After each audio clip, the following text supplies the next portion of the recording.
Welcome, everyone, to episode 109 of Kowalski Analysis, the podcast where we delve deep into the topics that most shy away from. In a world where the surface level often gets the most attention, we're here to explore the depths of what it truly means to navigate life as a single Christian man and woman in today's society. From the complexities of biblical polygyny to the journey of strengthening the masculine and/or feminine spirit, we're here to discuss the unpopular and often overlooked truths that the church might not be talking about.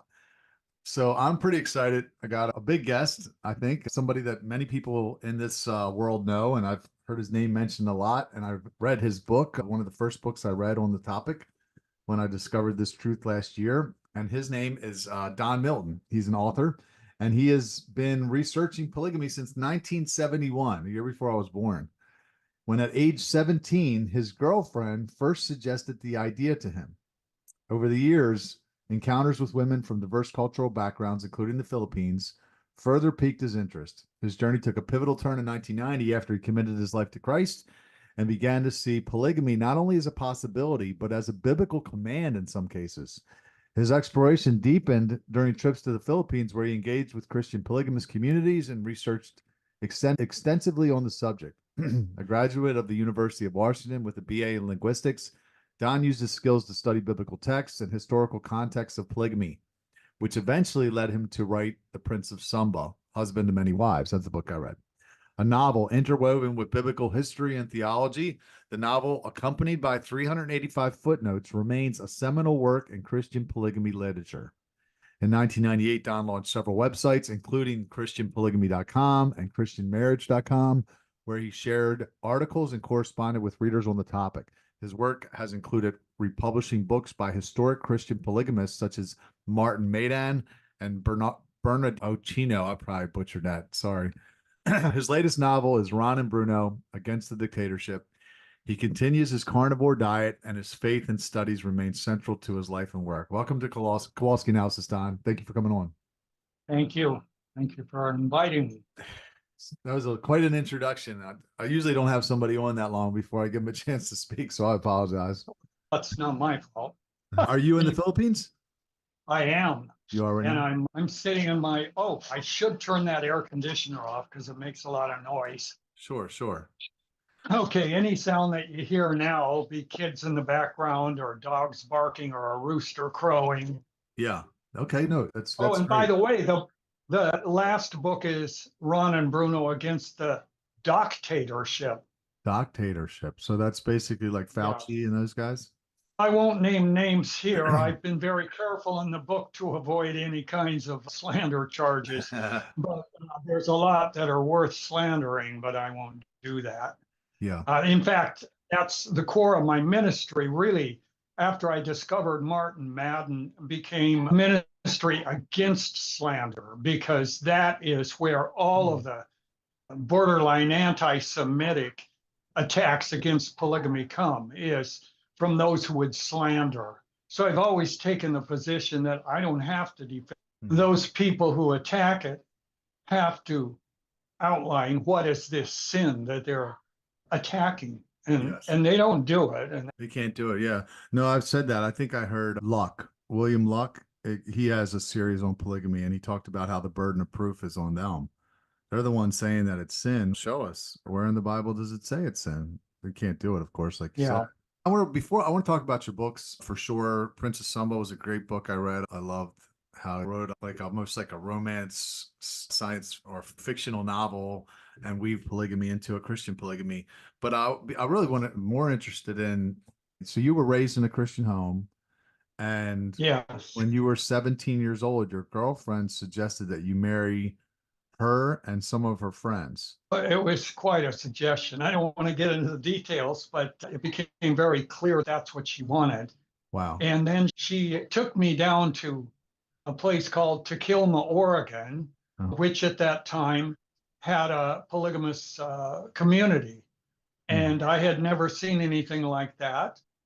My upbringing was such that, the upbringing of every pretty much American is such that they can't conceive of it. Not to mention the fact that our minds, when we think of that, not just the word polygamy, but the word marriage, is completely befuddled, because the modern mind doesn't understand that marriage consists of an offer, an acceptance, Mhm. and Mhm. regardless of what order those come in, Mhm. that is a marriage.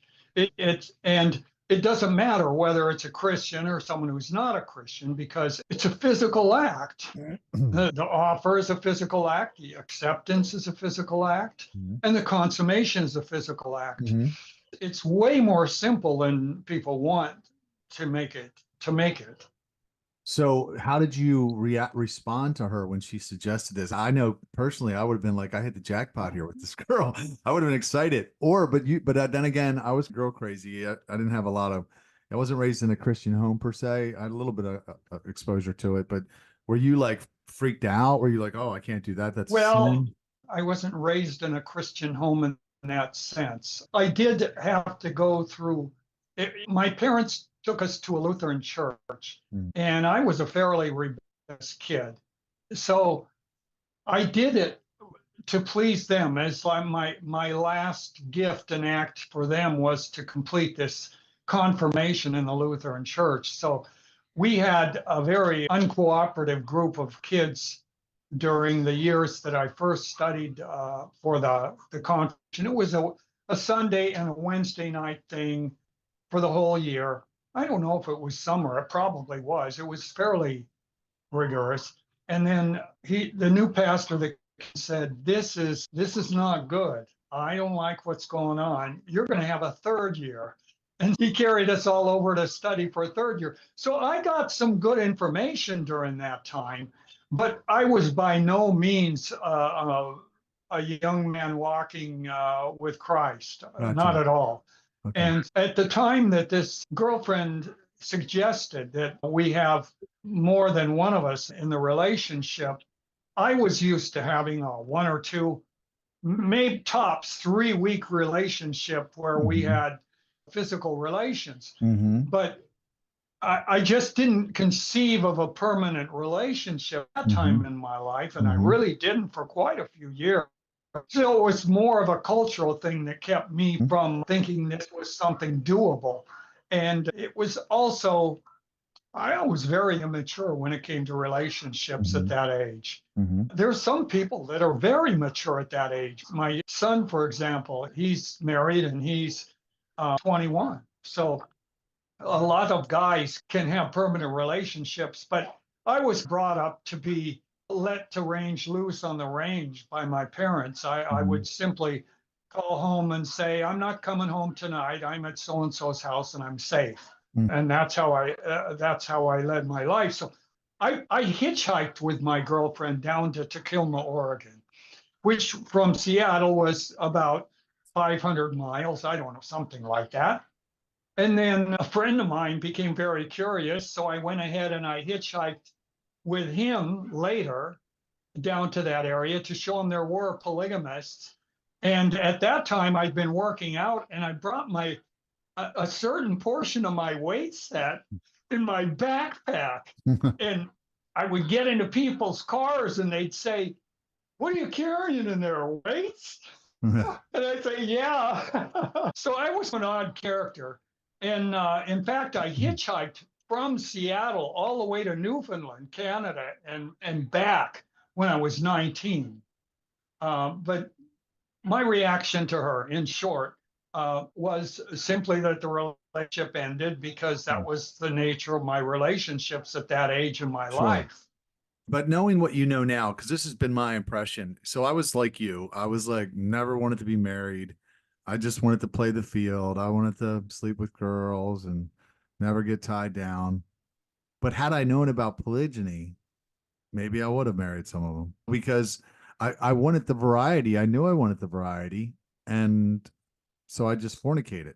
Now I didn't know Christ, but when I did come to know Christ, I bought into the monogamy only doctrine because that's what they taught me, and I didn't even think that they could be wrong or that it could be a lie.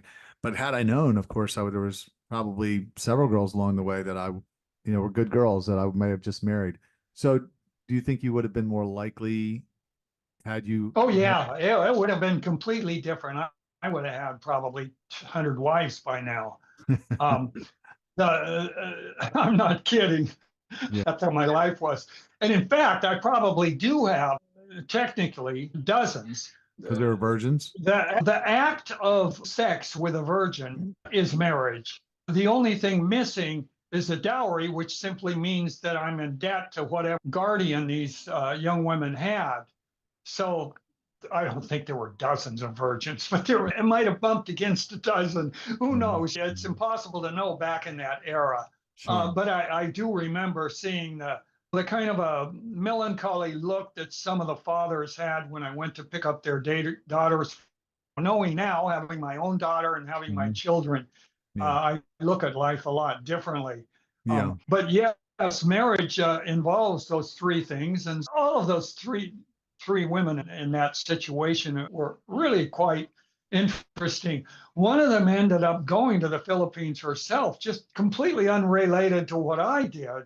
She went there to be with the Peace Corps. And then the other one, she died in her teen years of, I don't know what disease it was some kind of a leukemia or something, early onset rare disease. But yes, I do think that I would have a huge family if I knew what I know now. Now, you mentioned something concerning what happens with the church, that they told you this or that. I refer to that as bait and switch matriarchy. Or bait and switch Christianity, because what they do, and the radio preachers, you listen to a radio, I can't tolerate it anymore. You can't listen to the whole sermon. Before the end, they preach monogamy. And so they're bait and switching Christianity with matriarchy. They want you to place matriarchy as something you must follow.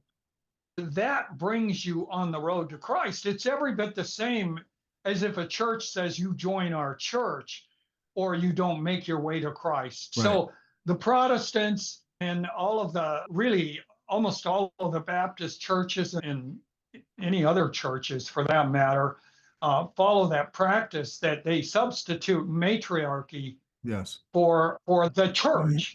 So matriarchy becomes that church through which you must go to be a good Christian. Kind of an oxymoron, because being a Christian is not about being good. It's about putting Christ as your savior and the Bible as your guide. Yes.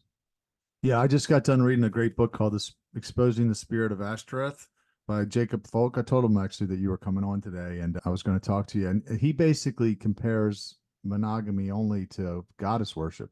You go back into the Bible, they had these Ashtoreth poles that they would set up in the Old Testament. You would read about them tearing down the prophets of Baal and Ashtoreth, these groves and stuff. Like, so it was like a female version of Baal, and they called her the Queen of Heaven, but she was really like, it was demonic. It was goddess worship. It was like inverting the whole thing.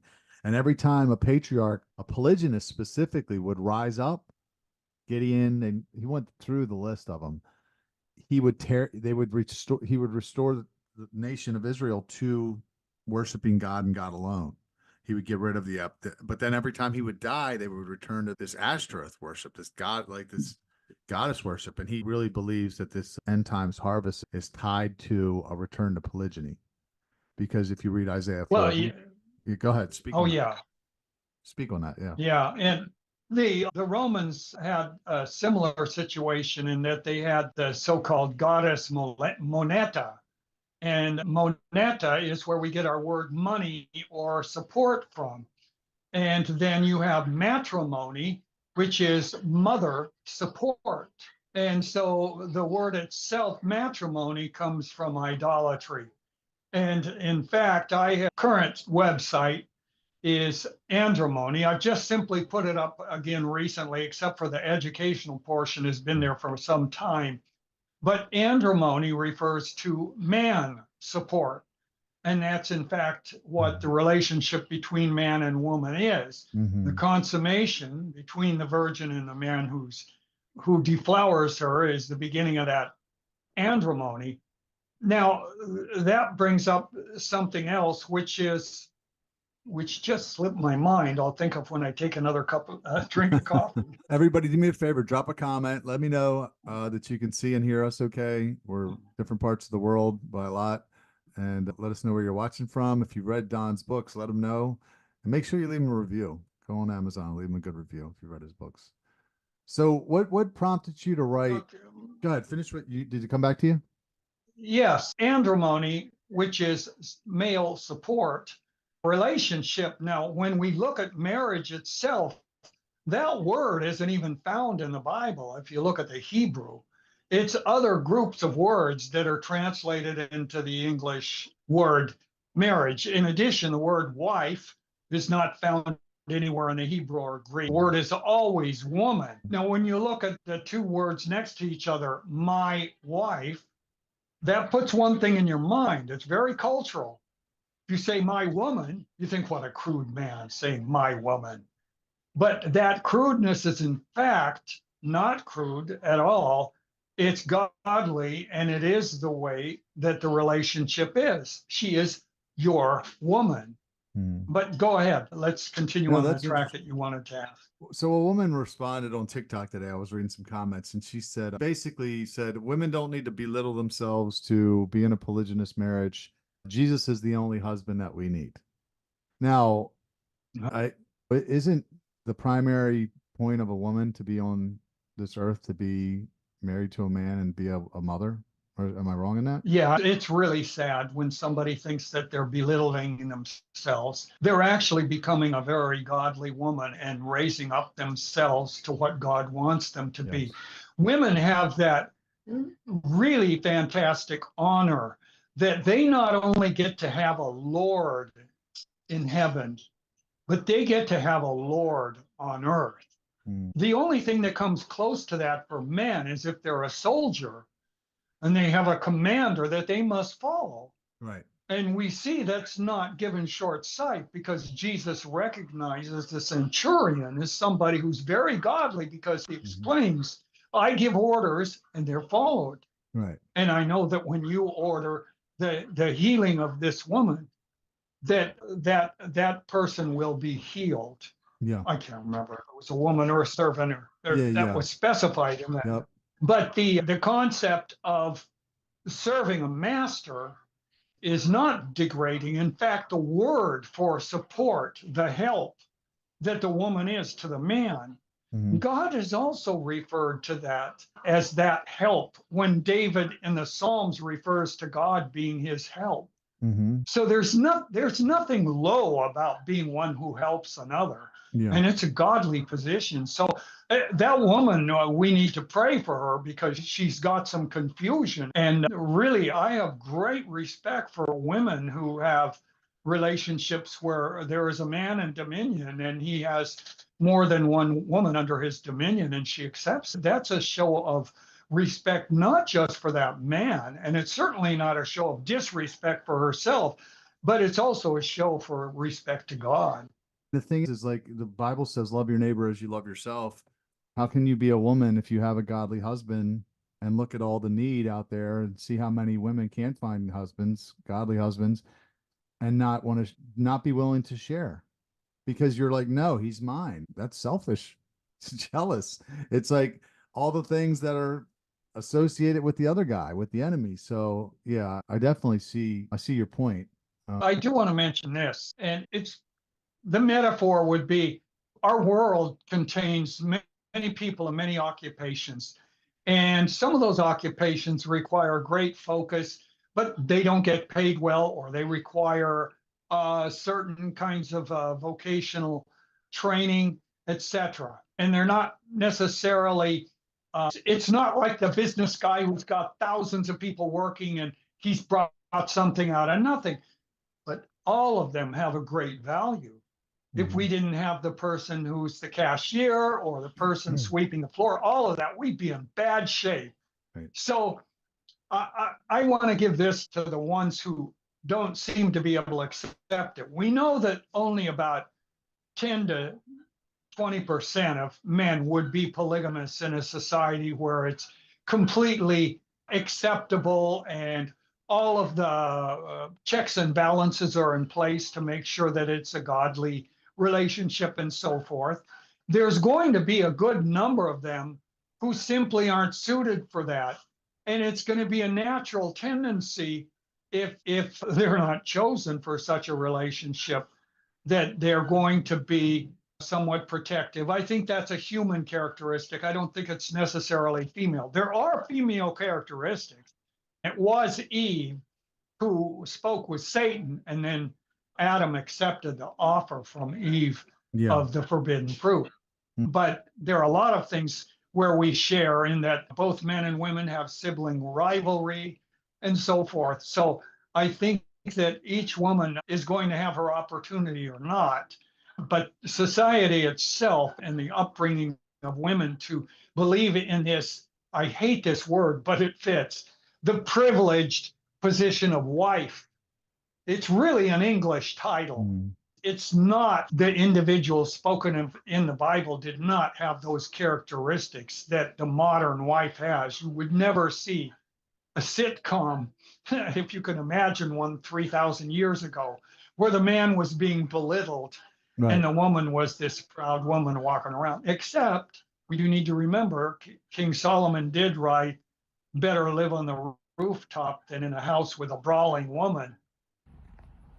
If you're a man or woman looking to be in a traditional, conservative, patriarchal marriage, but you're having a hard time finding the right person to deal with, I created a program exclusively for men and women like yourself to help them level up and find each other. There's an application link pinned to the profile below in the description.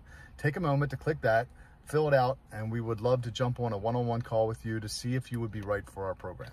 Look forward to speaking. I just read that yesterday. Yep. Some people say that's why Jesus hasn't came back yet, because the church can't get along. He's the husband, we're the bride. He says better live on the roof than to come down and a contentious wife or something. So until the church starts getting along with each other, then maybe he's not going to come back. Yeah, I don't know. 10 to 20%. That sounds. I hear 80% of the women are sleeping with 20% of the men. So like the strongest 20%. So I could see how it would be 20%. Only 20% could pull it off. I wonder how. Well, when I've looked, Go ahead. when I've looked in societies where it's practiced, it is in the hovering around 15%. It's Yeah. like 12 to 17% is what I've read. I don't know how accurate that is. I wonder how we lost it. Like I've wondered that about. Here it was this prominent practice, and then over time we lost it, and then it became monogamy only. Was it just like the weak? It's almost like the weak, like effeminate men took over the religion and somehow overthrew the masculine, strong men and convinced us that it was wrong because they couldn't do it. It's European. It's a European thing. Excuse me for a moment. Sure. I got a buddy from way back. He used to refer to it as British femdomery. And it is the British primarily. I'm 90 something percent British, but it is the British primarily that began the concept of a wife as a titled position. It really is, because when the average English speaker thinks of that word, immediately in their mind, they think, this is what the wife has. She has this and this and this. And one thing she has is she has the power to get rid of the husband and take everything he has. So that's actually the opposite of what the relationship was that was founded. It was the man who would rule the woman. And it wasn't until the 19th Amendment, when women were given the vote, and several other pieces of legislation, that women gained the power of the man, and the man took over the role of the woman. What was the purpose of the ChristianPolygamy.com site? That was because that was the first thing that came into my mind for a web. First of all, they had changed the laws on, or the rules on domains during that month. I kept track of it and I knew it was coming, so that you could have a long domain name. They used to limit the number of letters, but now at that point they increased the number of letters that were possible, so I could spell out the whole word. And on that site is where I first started to discuss. In fact, really, to answer the question, it's been so long, I'd have to look at archive.org and I could see all the old pages. I don't know if you're aware of it, but any site that's been on the internet, you can go to archive.org and you can plug in that domain dot whatever, And you'll find that website the way it looked at any particular time in history. Wow. Didn't know that. What I had there, I had an interesting thing. I was very familiar with how to make websites. And so I had it when you hovered the buttons on the side, that a woman who was sitting bowed down to a man. And one guy who was a polygamist was very upset with me. And this is another thing that a lot of folks don't realize. There are a lot of pro-polygamy people out there who are very matriarchal. Yeah. They haven't understood that it's andromony. It is the woman serving the man, supporting the man. And then there's this other realm, which, to each their own, not the first one, but I think that's very ungodly to whether you're polygamist, monogamous, or whatever, to have an egalitarian relationship between the man and the woman. The man is the Lord and the woman is the helper. And they have a relationship which is, of course, very full of every kind of nuance you can imagine. They have a full relationship. His being Lord doesn't change it. But when a woman doesn't fear her husband, she needs to pray that she will learn to a godly fear of her husband, because that is central to a godly relationship. But back to the point about, you remind me, what was my first point? Well, I actually just wanted to ask you about what you said about many polygynous couples where the woman's wearing the pants or something like that. Yeah. So yeah, go ahead. Go ahead. I just was under the impression that it would be impossible to not have patriarchy with polygyny. Not right? I don't like naming names. There's a guy out there very well known, and I can bring up this. I refer to it in my website as permission slip polygamy. And it's a man that I believe we all should pray for. And he'd probably turn around and say the same thing toward me. And I'm not meaning it in a bad way. I guess I won't name names, but tell me his initials. He believes, I'll pass on that. But let's just say he preaches that you have to convince your wife through love that she should accept your polygamous beliefs and behavior, as opposed, and juxtaposes that by making it sound like you're forcing her if you don't get her permission. Right. I'm sorry, but she doesn't have veto power. If she wants to dump you and she wants to get an unbiblical divorce and she wants to go out there and commit adultery because you haven't okayed that and you haven't written your writing of divorcement, which frees her to go to another, that's her business. And just like Paul said, they're free to leave.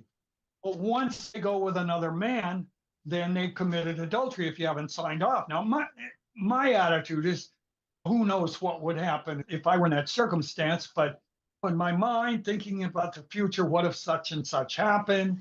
Maybe I'd sign up, maybe I wouldn't, maybe I'd be angry. Solomon says the wrath of a man cannot be quenched if another man takes his woman. And so I can't predict how I would react in that circumstance.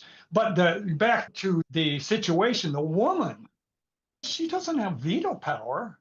Yes. Otherwise, she has total control of him. It's like the pastor's wife. This is a really ugly thing, but it is true in all churches where a pastor cannot be a pastor if he's divorced. And what is true is that his wife has absolute power over everything that man does, because she can destroy him by divorcing him. Yep. She can destroy his career, take his money. He has to change literally professions. And for most pastors, that would mean bankruptcy and going, who knows doing what, becoming a cab driver. Right. I've been a cab driver, so it takes up the slack when you haven't got another way to pay for your bills. Yeah, sure.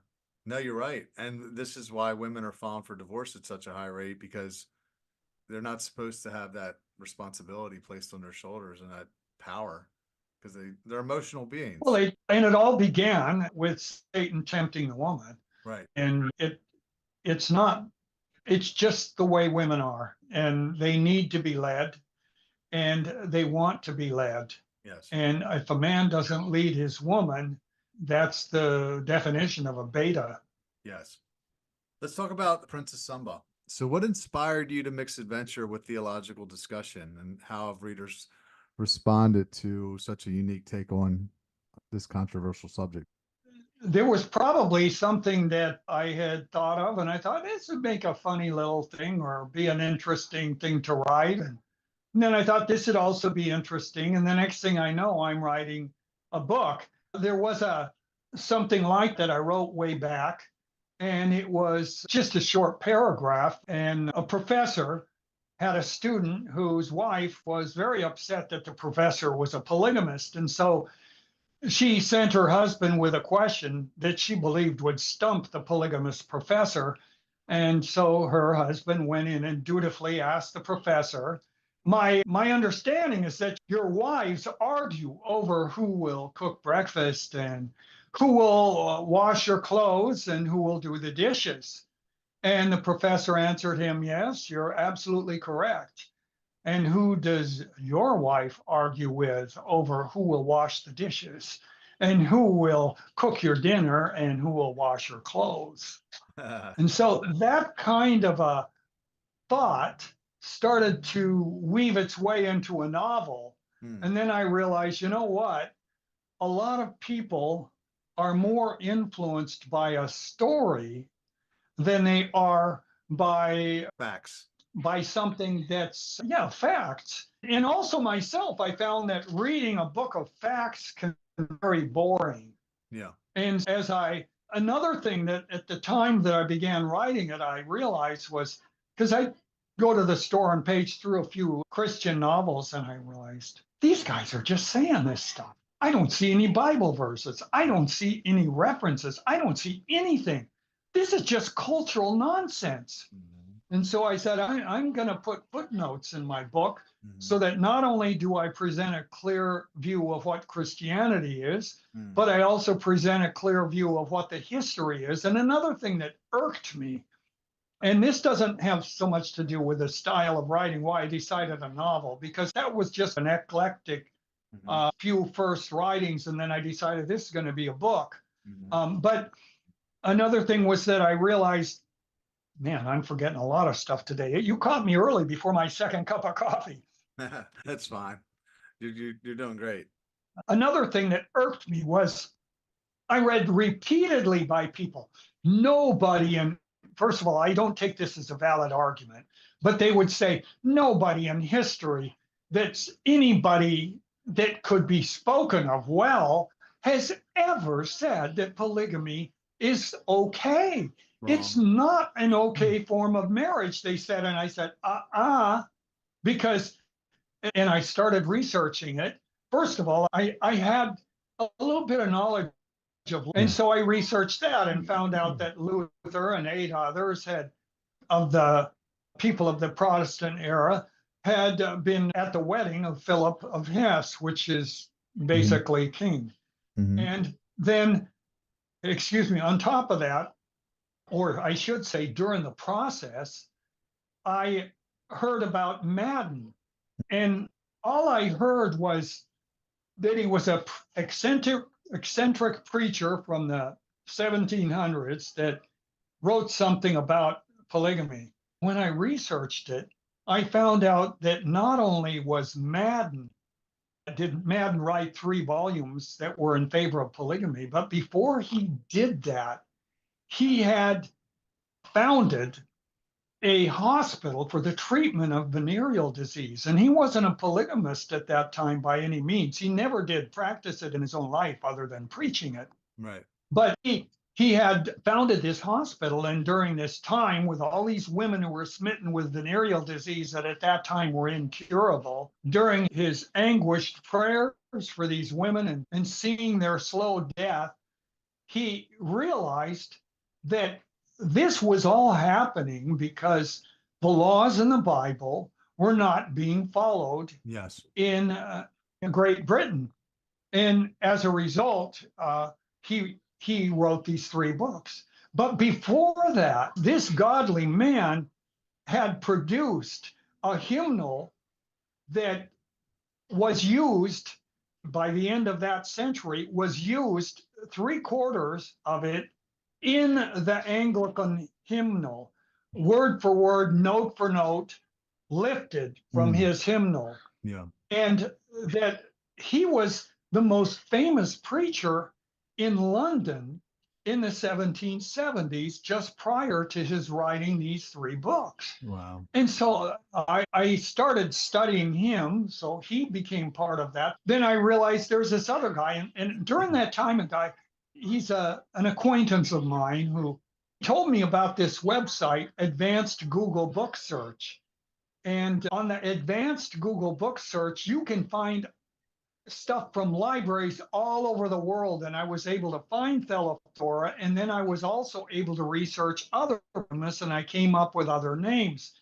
And but I believe that the way I actually came up with those names was through a book by Karen Cross that's called Before Polygamy Was Made a Sin. Have you heard of that book? I have heard of that book. Yeah. Yeah. In fact, I have a lot of books here, which are pretty interesting. I should bring out in a moment. But so there was a bibliography in that book that listed the ones he looked for research. And then another book, I'll remember the name of it in a moment, but it also had a bibliography. So I looked for Ochino, Bernardino Ochino, who was the second Capuchin of an order of the Capuchins, which was a monk order in Rome, or in Italy, I should say. I can't remember if it was actually in Rome. And he had to leave very quickly because he was preaching the gospel.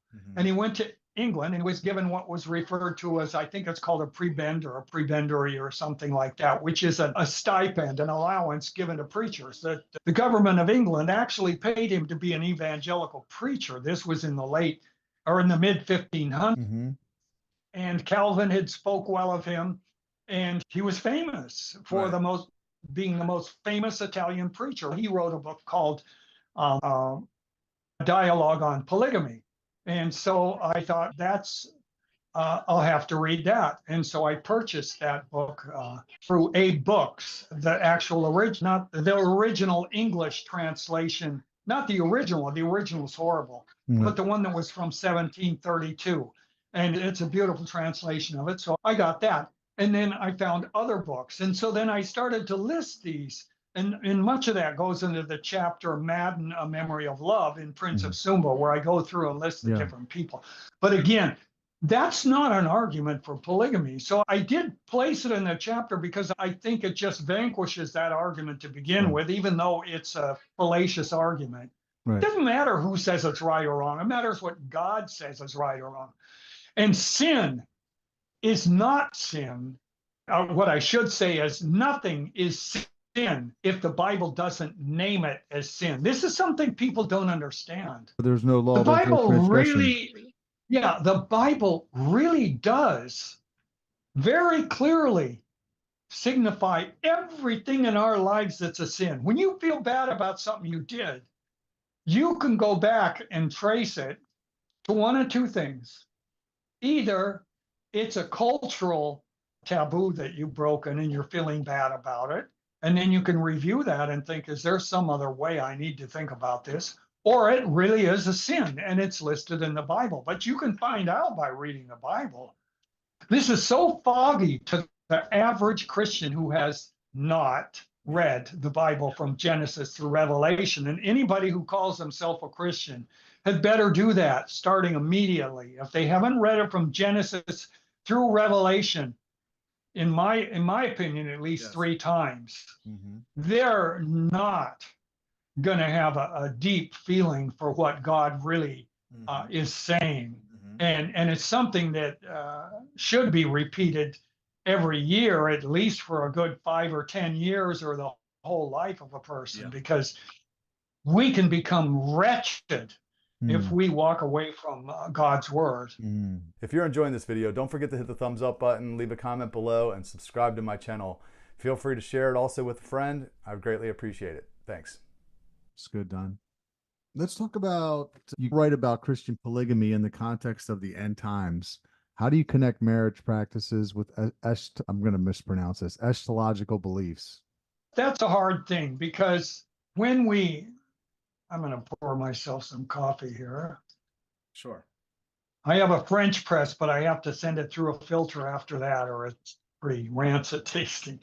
Anyway, oh, by the way, the coffee here is wonderful. I can get it from different mountainous areas around the Philippines. How long have you been And there? I've been here almost 3 years now in this trip, but this is no longer a trip. I'm here on an immigrant visa now. Okay. So eventually I'd like to become a Philippine citizen. And which brings up, before I mention the eschatology, let me mention the actual word polygamy. Yeah. Now I prefer polygamy to polygyny, which is in opposition to 80% of the people who discuss it, but that's because polygyny can be a fornicator. A fornicator is a polygynist. He could have whores and adulteresses in his home and he'd be a polygynist. Huh. So that's why I prefer the word polygamy, because gamy refers to marriage. And some people say, oh, but then polyandry is going to be included under. No, polyandry is adultery or fornication. If the woman is married and she takes a second man, she becomes an adulteress because she doesn't have a writing of a divorcement from the first one. If she does, then she's not a polygamist anyway. So you can't be a female polygamist. Right. That's called an adulteress. I've been playing around with biblical polyamory, because polyamory is so widely accepted now. So I'm thinking about telling people I practice biblical polyamory. They'll say, "What is that?" There's just no other guys involved, because it's biblical. Well, that's polyamory. A good way of explaining things concisely is important, because people's minds are so culturally. That word polygamy is loaded. Not only that, but it's loaded. It's actually loaded with an assumption, which is government sanction. Whenever people think of it, they think, oh, is it legal?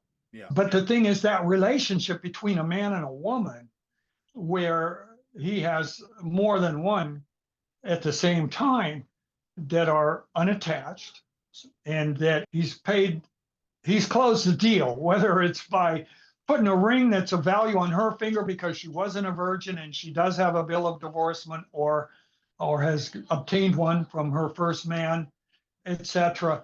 It is a contractual situation, but it has nothing to do with anybody else. You can go down to a notary public and have any contract witnessed that you want, and it doesn't have the government. There's no license required in most countries for anyone other than the notary. So that word is loaded. It implies a civil sanction. And so really, it's been legal in the United States in 43 plus states for many years, far back into the 90s. I wrote an article on this. And again, if somebody wants to see my old website, Christian Marriage or ChristianPolygamy.com, or the old version, I'm going to have a new version of ChristianPatriarchy.com, which is going to be more of a ministry site. If they want to see that, they can go to archive.org. And they can also look at any other of the websites concerning polygamy to see if the authors of those websites have been consistent, or to see how they've grown, because most of us do grow, and we do have some different ways of explaining things that have doctrinal consequences. But now, what was the question you just were addressing, right? Yeah, let me change it slightly. What I really wanted to know more about was, how do you see? Oh, the eschatology. Yeah, is that what you're? I really want to know about, how do you see modern Christian marital practices evolving in what some might consider the end times? How do you see them changing? Okay, I don't think humans can trigger that, because this. I'm not saying you do. I'm just saying that's one of the thoughts out there, is that if enough men were polygamists, then we're living in Isaiah 4:1, and then the branch of the Lord will return, which is Christ, and so forth. But because only the Father in heaven knows, and Jesus said that himself, excuse me, I do believe that when Jesus returns, immediately God's law will be the law. But Jesus also said the first will be the last. We can't say, those of us who already know God's law are going to have some advantage. We may carry a lot of baggage, and we may need more teaching because we had to find our way out of the cultural maze that we're all stuck in. We all are. And of course, we saw this over the COVID hypnosis that went on. But and that's one aspect of it. What specific? Give me a specific so I can. Like, I think the writings on the wall. I mean, do you think that the things are going to, Isaiah 4:1 is going to change? You're saying almost like after the second coming, that's going to be instituted.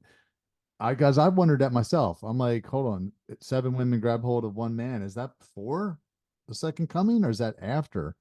I know that it's going to happen. I don't know when.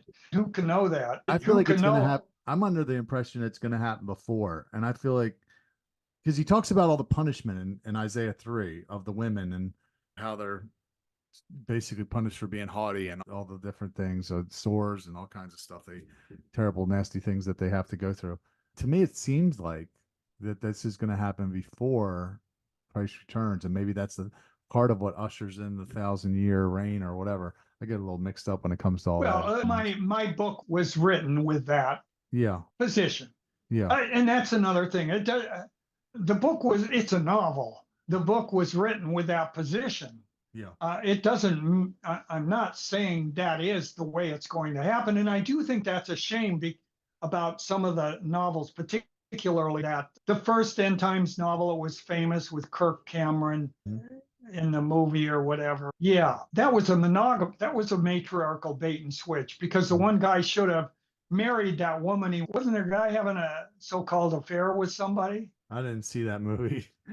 Yeah, I think there was. And I'm thinking, that doesn't make sense. This should be his wife. And yeah, so anyway, and of course, you've got these guys that I think Ray Comfort's a Christian, okay? But I think he's committing a great sin when he approaches crowds of young people and asks them, have you ever looked upon a woman with desire in your heart, with lust? And they say yes. And he calls that adultery. And that's not what Jesus meant. No. You're right, because when Jesus said that, Jesus is speaking, first of all, he's speaking of a case that would be adultery if there were a union. Yes, a married woman. If there were a union and it's adultery, and you're looking at that woman with lust in your heart, yes. And the other thing is, there is a huge chasm, a separation between adultery in the heart and adultery. They're two different things. No. We commit sins in our mind all the time. And yeah, if you keep thinking about a sin, you're probably going to commit that sin. You're planting the seeds for it. But people accept that book as if it's the gospel. And this is, I don't care where anybody is at on this, but I don't think we'll be taken out in a rapture before the tribulation. That's a very modern concept. Yeah, I believe that we'll be taken out in the middle of it, or we'll be taken out at the end of it, in which case, if it's the end of it and we're still living, we don't need to be taken out. We'll be here on. Yeah, they all got their scriptures, pre-trib, mid-trib, post-trib. Everybody's got scriptures to back up their belief, and they're all pretty convincing, to be honest. So I don't just... Now, you mentioned the seven women. I actually have a song I've been working on. I'll give you just one little part of it. Awesome. Come on, we lost your sound there for a second.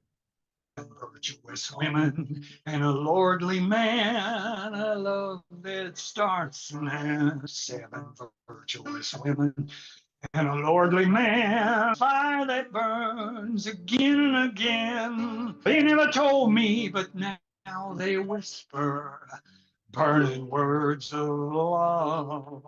I only hoped, but now I know they were sent to me from above. Nice.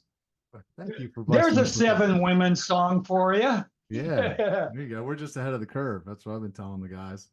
I have a coaching program for people that desire marriage, guys that want to be in a polygynous marriage, and women that want to be married. You're in a totally different realm than I am. I have never considered myself somebody able to teach that. Well, I've hey, always coincidentally been places where I've been desirable, but I haven't, except for one occasion, had a relationship where two wives coincided at the same time. no, And the problem is finding someone who is a Christian Mhm. out of a haystack of many available and willing women. yeah, I don't see it that there are not many available and willing women for non-Christian polygamists. They're everywhere. I drove. say that again, Don. Say that again. I want to make sure I heard. I don't see it as a difficulty for non-Christians to find non-Christian women who are willing to be in a polygamous relationship. And by non-Christian, True. I should qualify that by saying they got that term Jack Mormon, let's say Jack Christian. Yeah. There's a lot of people out there that are very sloppy Christians. They really don't read the Bible or hold themselves to any biblical requirements at all. They think grace covers all sins, including ones that they're doing deliberately, ignoring the scripture every day. Yes. And that's so that group, it's only like me when I was 17. Yeah. It's only their culture stopping them. Because I can tell you, I'm an old guy. Okay, I'm 70. I was driving Uber when I was 60 or 8 before I came here. And I was having women hitting on me. And I was also speaking with the occasional woman. I remember one young Black woman, and I showed her my book and I talked to her.